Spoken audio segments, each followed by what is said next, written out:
DKT UPSC CSC।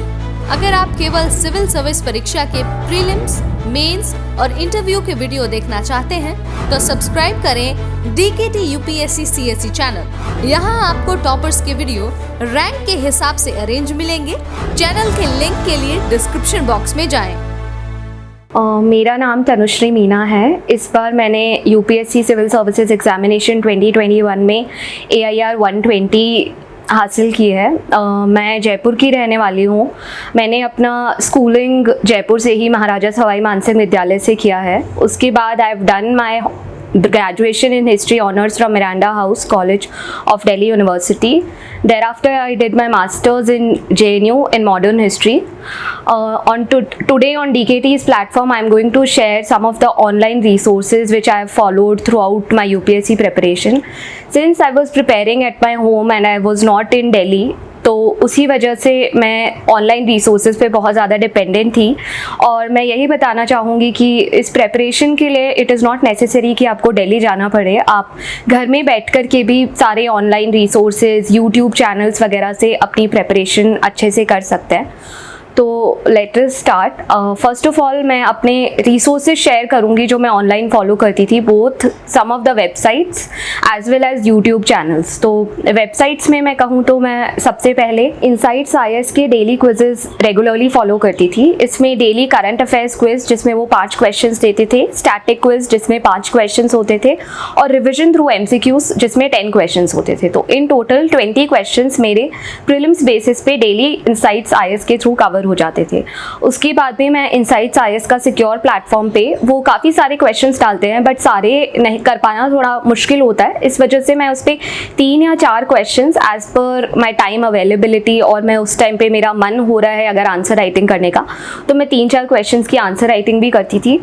और इसके अलावा जो वो संडेज को वीकली ऐसे टॉपिक्स डालते हैं, मैं उन ऐसे टॉपिक्स को ब्रेनस्टॉर्म कर लेती थी। Like I would not right the ऐसे बट मैं 15-20 मिनट बैठ के उस पर थोड़ा सोच के एक माइंड मैप सा बना लेती थी जो आपको ऐसे लिखने से पहले करना होता है। तो इससे क्या होता था कि मेरे बहुत सारे topics mentally I was preparing my self कि अगर मेरे को कोई भी टॉपिक आ जाता है तो मुझे उसमें कुछ चीज़ें मेरे दिमाग में होनी चाहिए लिखने के लिए।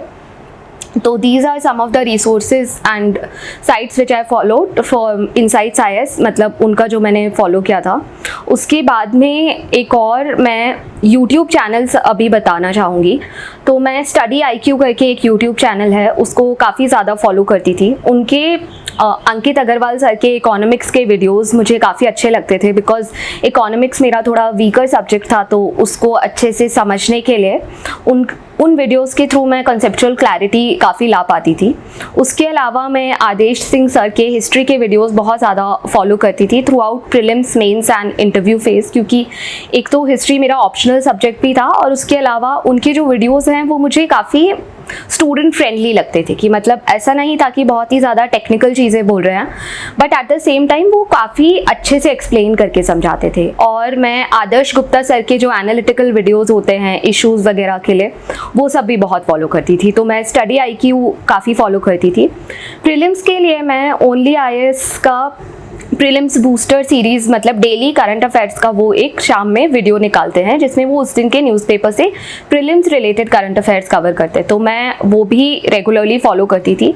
मैं उसको शाम में फ्री टाइम में या कभी भी ऐसा 2x की स्पीड पे लगा के और रेस्ट कर रही होती थी तो मैं लेट जाती थी या फिर मतलब पढ़ते पढ़ते कॉफ़ी पीते वक्त, तो मैं ये करती थी। इसके साथ में what I would do with online videos is कि मैं उन ऑनलाइन वीडियोज़ के प्लेलिस्ट को अपने यूट्यूब चैनल में सेव कर लेती थी। मतलब मेरा जो यूट्यूब अकाउंट है उसमें आप सेव कर सकते हैं प्लेलिस्ट को।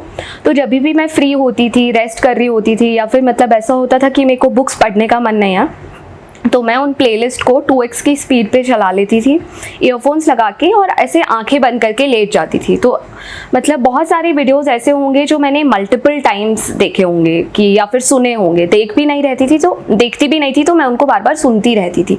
तो इस वजह से काफ़ी सारी चीज़ें मेरी मेमोरी में सबकॉन्शियसली रजिस्टर हो गई थी और मुझे इस तरीके से यूट्यूब आई थिंक बहुत ज़्यादा हेल्पफुल था इन ऑर्डर टू नो कि आप बहुत सारी चीज़ें अगर डायरेक्टली नहीं भी पढ़ रहे हैं, नहीं भी फॉलो कर रहे हैं, तो आप उनको इनडायरेक्टली अपने मेमोरी सिस्टम में ला सकते हैं, अपने रूटीन में ला सकते हैं।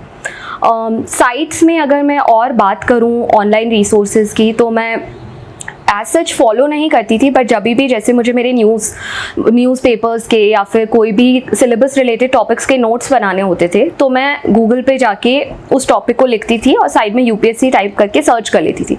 तो बहुत सारे साइट्स ऐसे हैं जिनके स्टैटिक मटेरियल के नोट्स काफ़ी अच्छे हैं, जैसे सिविल्स डेली और आईएएस पार्लियामेंट हो गया है, PMFIS हो गया है ज्योग्राफी के लिए। तो वो सब चीज़ें आप मतलब सर्च कीजिए, उनमें से रेलेवेंट मटेरियल अपने नोट्स में डालिए।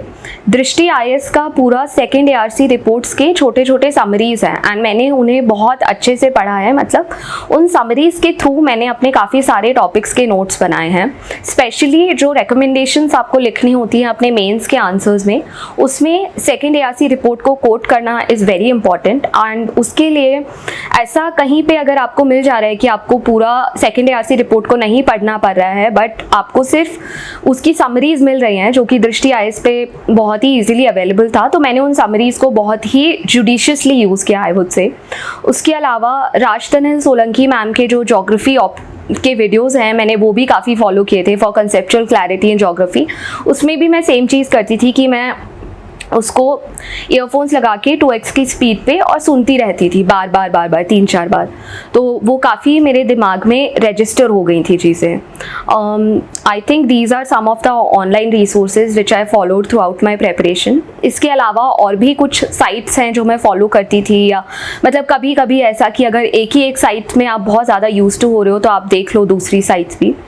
मैंने जब मैं मेंस की प्रेपरेशन करी थी at that time as well, मैं घर पे ही प्रिपेयर करी थी, तो मैंने विजन IAS और फोरम IAS की दोनों की मेंस की टेस्ट सीरीज ज्वाइन की थी। Forum IAS is very student friendly, जो उनका MGP प्लस प्रोग्राम है, तो उसमें ये होता है कि मेंटोरशिप भी होता है, so I would also take that online.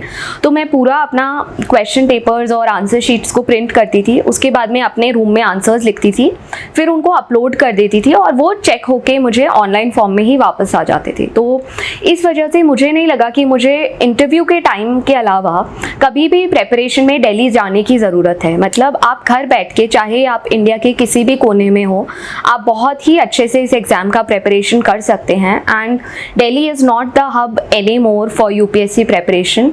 अगर आपके पास में राइट मोटिवेशन है, राइट रिसोर्सेज हैं, तो आप यूट्यूब, इंटरनेट और बहुत सारी चीज़ों का बहुत ही अच्छे तरीके से यूज़ करके अपना एग्जामिनेशन प्रिपरेशन कर सकते हैं। So I would say that decide on your own basis कि आपका कहाँ पे ज़्यादा अच्छे से पढ़ाई हो सकता है, और उसी वजह से आप अपना पढ़ाई का लोकेशन चूज़ कीजिए। Not because everybody is going to Delhi तो आपको भी दिल्ली जाना है, ऐसा कुछ इम्पॉर्टेंट नहीं है। Thank you so much for watching this video. I hope मैंने जो भी आपको बताया है उससे आपको थोड़ी हेल्प मिलेगी अपनी प्रेपरेशन में।